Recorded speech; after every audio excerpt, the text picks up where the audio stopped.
wabarakatuh. Perkenalkan, saya Denis Frida, calon guru penggerak Angkatan 8 Kabupaten Aceh Utara.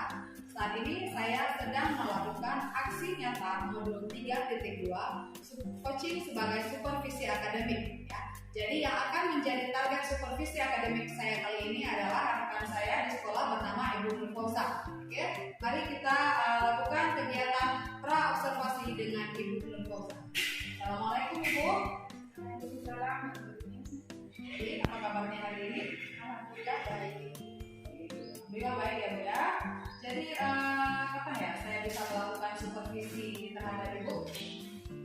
Insya Allah Ibu bisa lakukan supervisi ini hari Rabu ya. Di hari Rabu saya ada kelas di kelas D2. Oke, nanti di kelas D2 ya.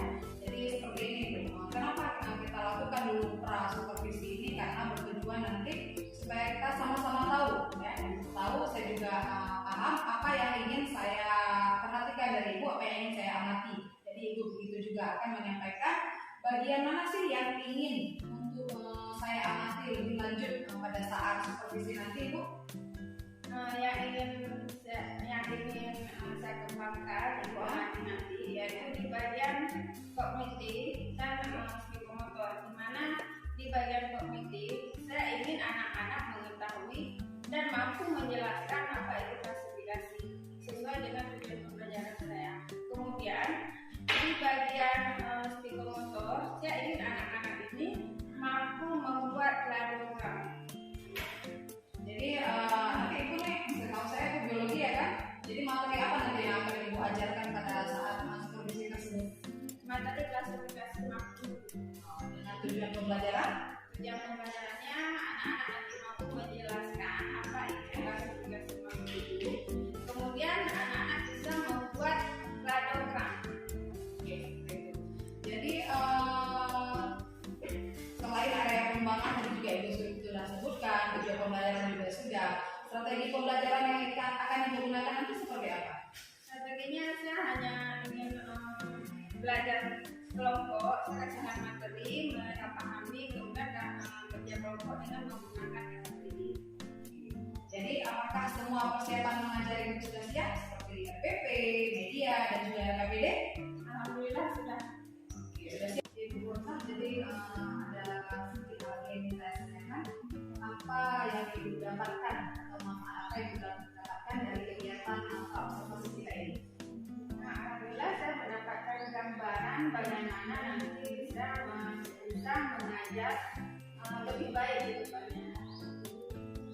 Oke, baiklah Ibu, nanti kita akan bertemu pada hari Rabu nanti di kelas D2. Ibu ya. Oke. Sekian percakapan observasi kita Ibu. Saya rasa sudah cukup. Ibu juga sudah mengerti apa yang akan saya lakukan. Nanti karena saya akan melakukan supervisi ataupun memperhatikan ketika Ibu ngajar itu secara penuh selama 2 kali 45 menit Ibu ya. Jadi saya rasa cukup untuk kegiatan pra-observasi kita. Nanti kita akan bertemu di kelas D2 pada hari Rabu. Sekian.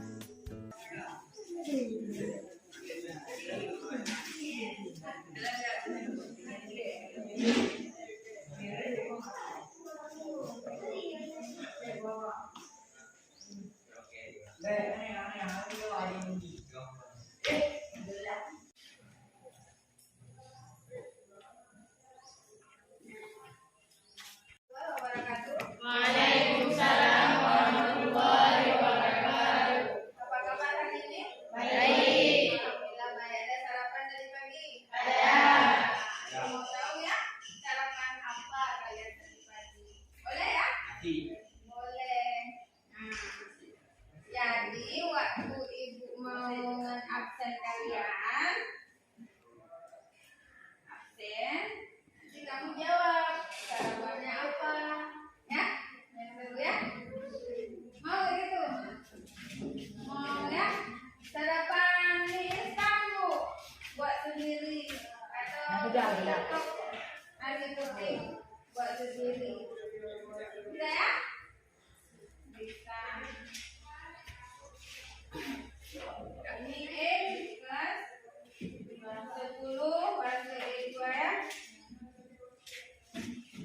Anissa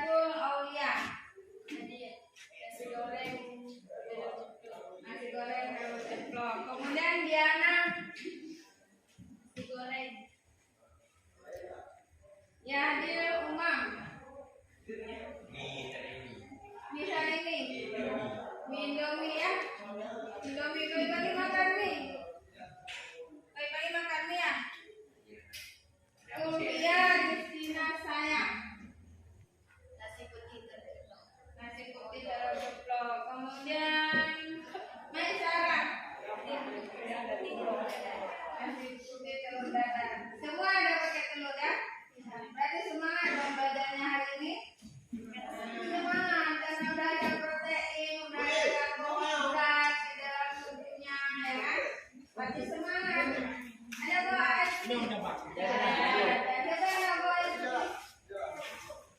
Kenapa? Kenapa?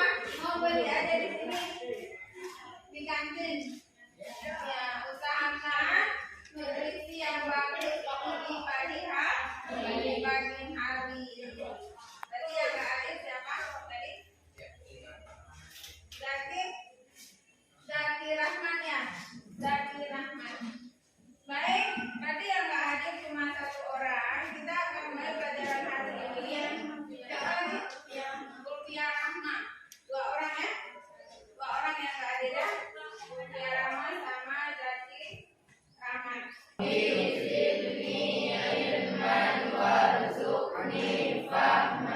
Artinya ya Allah ya Tuhanku, tambahkanlah ilmuku dan berilah aku pengertian yang baik.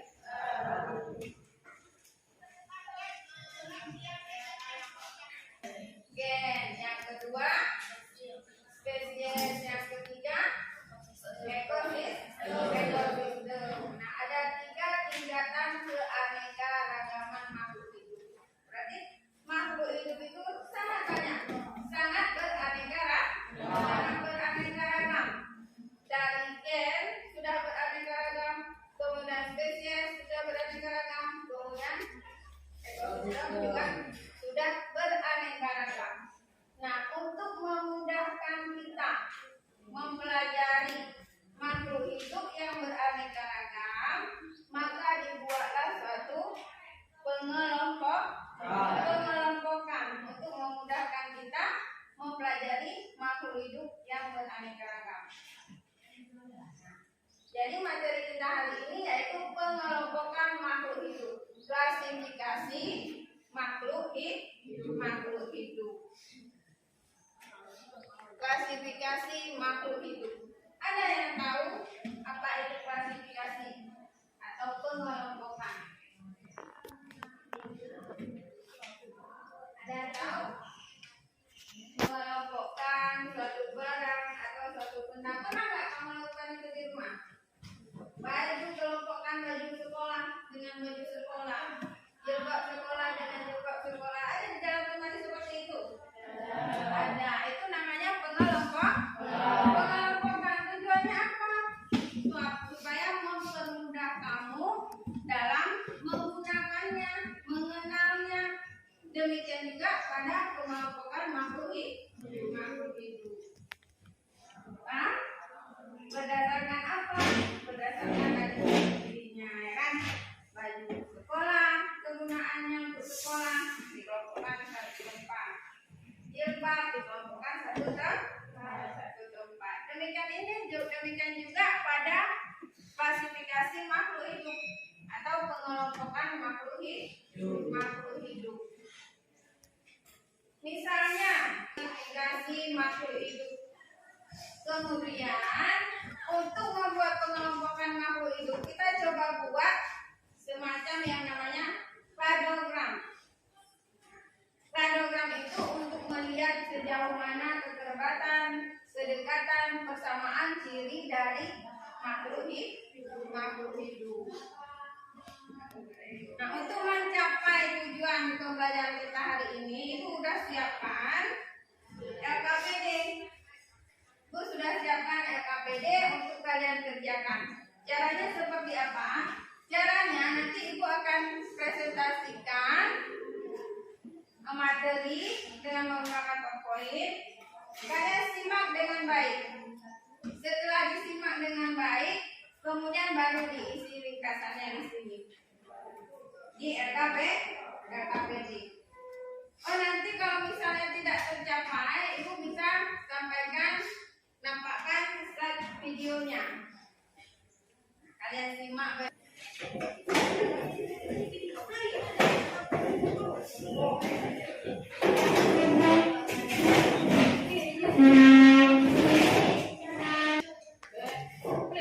Kenapa lebih 4 orang? Jadi bangun ini dua. Nanti Ibu bagi. Itu. Satu lagi Pak di situ enggak? Satu lagi. Dua meja itu aja. Dua meja. Dengan cepat mengikuti klasifikasi dan menyusun kalogram berdasarkan prinsip klasifikasi makro itu dengan jujur, disiplin, dan mandiri. Berarti pengerjaannya ini harus disiplin. Caranya seperti apa? Kalian memahami dulu, lihat dulu penjelasan Ibu melalui slide, dan nanti juga Ibu tampilkan video. Kemudian dari situ kamu ambil ringkasannya sesuai dengan yang sudah ada di RKPD-nya. Nanti setelah ini Ibu akan buat tes pengetahuan. Balik ke sini, kita kayak gini nih, di jalan ya kan? Biasanya ya, ras misalnya Oliza Saltipapa Indica ras, karena itu nomor saja tanya pada ras nyamnya. Ini laki-laki mau kamu tanyakan apa di sini, mau kamu buat pernyataan apa tentang pembelajaran hari ini.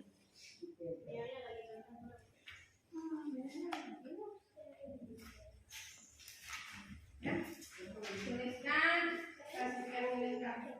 dua contoh hewan dan dua contoh tumbuhan.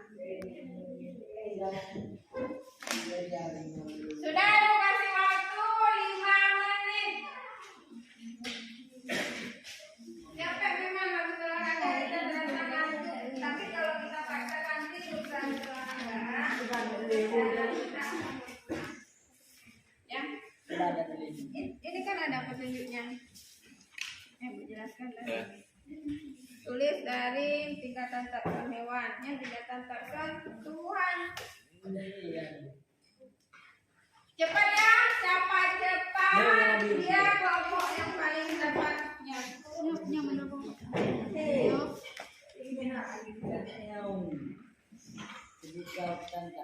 Tingkatan taksonnya yang mana? Yang ini, yang tampilnya aja. Videonya nanti baru ini. Ya hewan, ya tumbuhan.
Bidang, isi, kelas, ordo, famili, genus, spesies.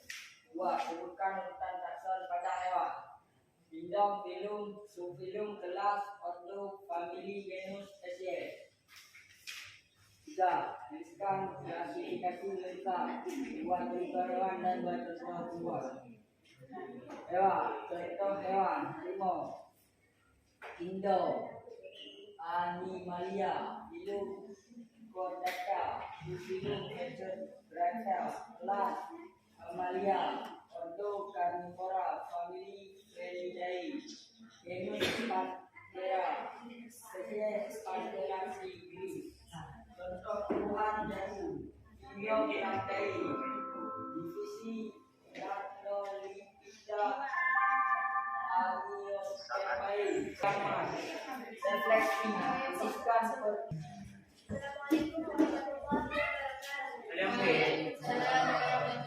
wabarakatuh. ya, ini kalau bicara pokok Al-Zubair, Al-Fatul Aulia, Masyarakat, Nailah Hasidah. Jawab pertanyaan berikut dengan benar dan tepat. 1. Sebutkan urutan takson pada tumbuhan. Jawab kingdom, divisi, kelas, ordo, familia, genus, spesies. 2. Sebutkan urutan takson pada hewan. Kingdom, filum, subfilum, kelas, ordo, famili, genus, spesies. Dan tuliskan klasifikasi lengkap buat contoh hewan dan buat contoh tumbuhan. Buat contoh hewan. Jawab manusia, kingdom, animalia, filum, kordata. Kita mendengarkan dari hasil presentasi dan hasil kerja kelompok 5 dan kelompok 2 tadi. Nah, kelompok 3 nanti dikumpulkan semua ya hasil kerjanya. Nah, kita ambil kesimpulan sekarang ya. Kesimpulan materi hari ini. Silakan kelompok 1.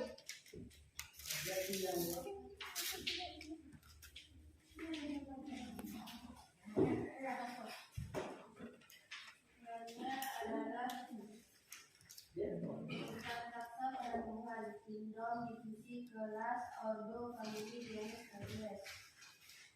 Pada hewan adalah kingdom, filum, subfilum, kelas, ordo, famili, genus, spesies. Kelompok 2. Kesimpulannya. Kesimpulan hari ini adalah klasifikasi makhluk hidup adalah pengelompokan makhluk hidup berdasarkan ciri-ciri tertentu. Cabang ilmu biologi yang mempelajari tentang klasifikasi makhluk hidup disebut taksonomi. Baik, sudah mendengarkan semua ya. Tadi kesimpulan sudah dibacakan oleh kelompok 1 dan kelompok 2. Nah, dari pembelajaran kita ini ada yang kurang dipahami? Iya. Sudah dipaham semua ya? Sudah. Alhamdulillah paham semua, tidak ada lagi pertanyaan. Nah, untuk pertemuan kita selanjutnya, kita akan melakukan praktikum membuat kladogram makhluk hidup. Oke. Ya, untuk pertemuan kita selanjutnya, kita akan membuat praktikum kladogram makhluk hidup. Ibu harapkan hadir semua besok. Kita buat sesuai dengan kelompok ini ya. Kita buat kladogramnya. Paham ya? Paham. Baik, untuk hari ini kita cukupkan sampai di sini pembelajaran kita. Ibu akhiri, assalamualaikum warahmatullahi wabarakatuh. Bismillah, Assalamualaikum warahmatullahi wabarakatuh. Kembali lagi bersama saya. Saat ini kita akan melakukan kegiatan pasca observasi setelah melakukan kegiatan pra observasi pada minggu lalu kita lanjutkan dengan kegiatan observasi kelas. Maka ini adalah tahapan ketiga, yaitu tahapan pasca observasi. Di sini sudah ada guru yang menjadi target supervisi saya, yaitu Ibu Nurfauzah. Baiklah, sekarang kita akan berbincang-bincang mengenai kegiatan yang sudah kita amati pada kegiatan observasi kelas pada hari Rabu lalu. Assalamualaikum Ibu Nurfauzah. Waalaikumsalam warahmatullahi wabarakatuh. Gimana kabarnya hari ini? Alhamdulillah baik, Bu. Baik Ibu ya. Jadi ini tujuan kita melakukan kegiatan pasca observasi ini adalah untuk kita refleksikan kembali apa-apa saja yang sudah Ibu lakukan kemarin pada saat kegiatan belajar mengajar di kelas, di mana saat itu saya menjadi observer Ibu. Oke Ibu, ada beberapa hal yang ingin saya tanyakan kepada Ibu di sini ya. Hal yang pertama, kemarin yang menjadi area pengembangan Ibu apa saja ya yang Ibu yang Ibu beritahukan kepada saya saat praobservasi? Baik Bu Rini, area pengembangan yang ingin saya capai kemarin pada percakapan kita saat praobservasi Ya. itu area pengembangan kognitif dan psikomotor. Oke. Jadi ada dua area pengembangannya kemarin Bu ya, area kognitif dan juga psikomotor. Jadi pada saat Ibu mengajar kemarin ya kan, apakah kedua area ini tercapai?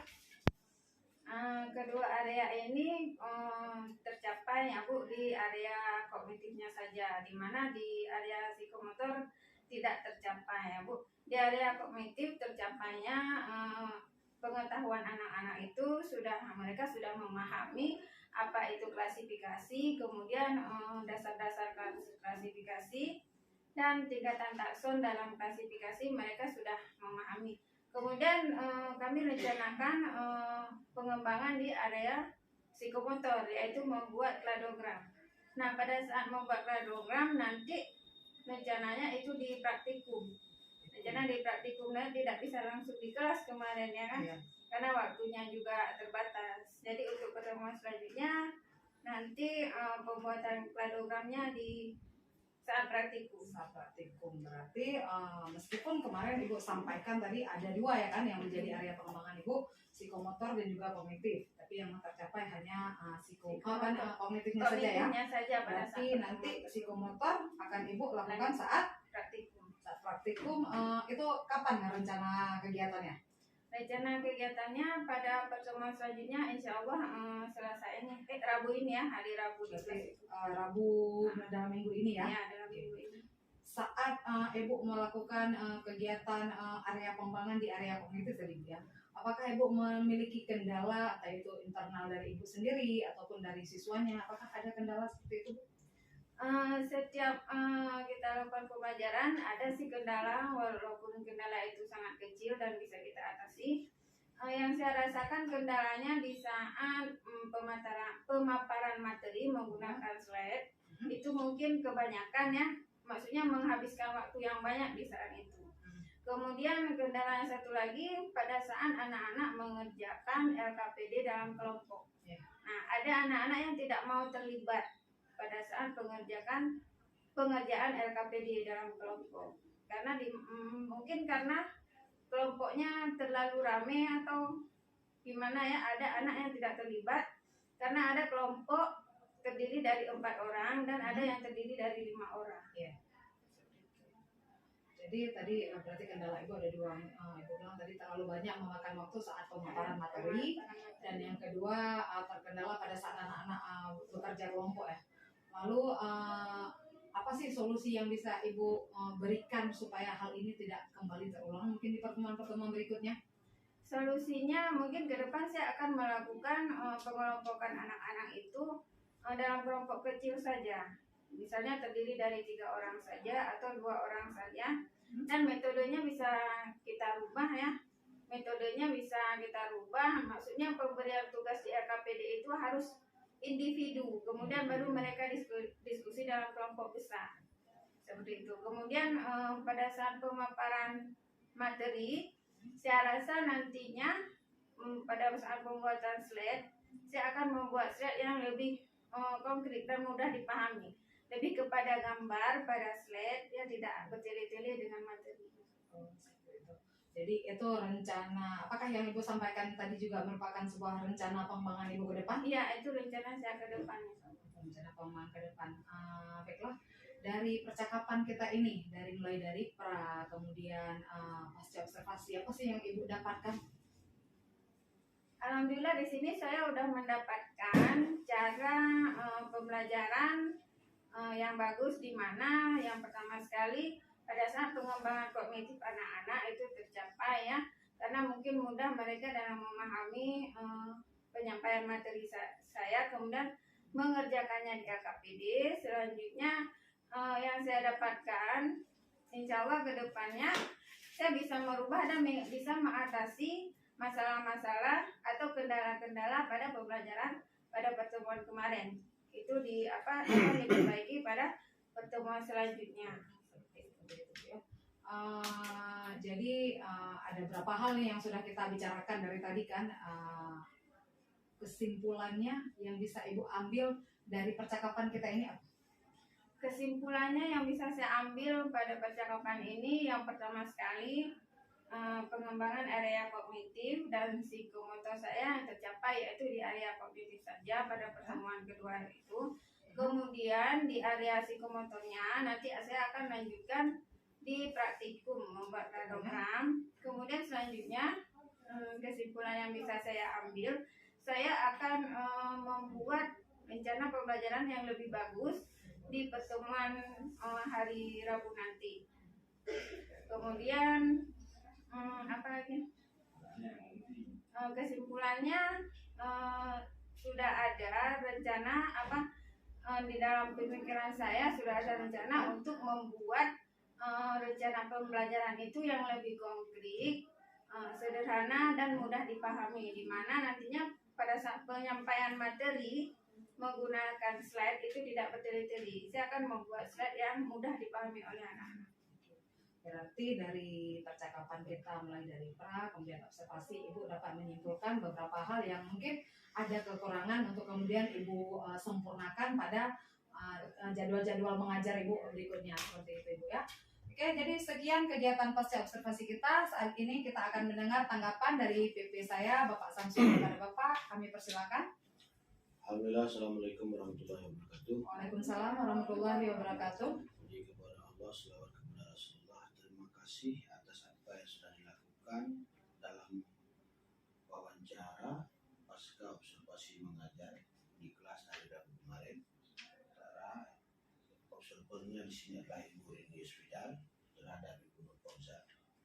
Apa yang sudah ditampilkan tadi sudah jelas apa tujuannya dan sudah nampak apa simpulannya dari Ibu Nur Fauzah sendiri. Namun ada sedikit yang perlu saya sampaikan, bahwa dalam kita melakukan wawancara ini berbentuk coaching, jadi kita diharapkan membuat pertanyaan itu lebih terbuka. Seperti tadi, kapan rencananya itu, ya, lebih terbuka. Apakah tercapai atau tidak itu agak-agak tertutup. Disambung sedikit lagi. Sementara apa yang sudah dilakukan oleh Ibu Nur Fauzah sendiri menemukan apa kelemahannya untuk diterapkan di Rabu depan. Di sini ada kelemahan tadi, ketercapaian pengembangan itu cuma dari segi kognitif saja.